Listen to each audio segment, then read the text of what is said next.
sir मलाई दिएको उहाँको काम भयो कि भएन मलाई एडभान्स यति दिनुभएको छ के छ तपाईँको काम भइहाल्छ अब यो एडभान्स छ अरू बाँकी चाहिँ फेरि आउँछ नि आउँछ काम चाहिँ हुन्छ नि उहाँको को आयो फेरि बाहिर यो बेलामा फेरि को हो फेरि यो बेलामा के होला हजुर तपाईहरुको यहाँ केही गडबड छ भन्ने थाहा पाएर मैले छड्के हान्न आएको तपाईँ कुन टिभीबाट हो तपाईहरु चाहिँ केही गडबड गर्दै हुनुहुन्छ है तपाईको हात पछाडी के छ केही छैन हैन तपाईले केही छैन हो केही छैन पैसा भर्खरै खानु भएको हैन ए होइन हौ हेट नजाने कुरा नगर्नु तपाईलाई चाहिँ नेपाल सरकारले 21% तलब बढाइदिएर पनि पुगेन कहाँ 21% बढेको 10% मात्रै हो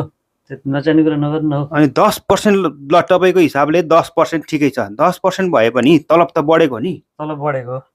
अनि अझै पनि पुगेन अब तपाईलाई कति चाहिने हो पैसा पैसा त अब जति पनि हुन्न तर हामीले केही पनि गरेको छैन के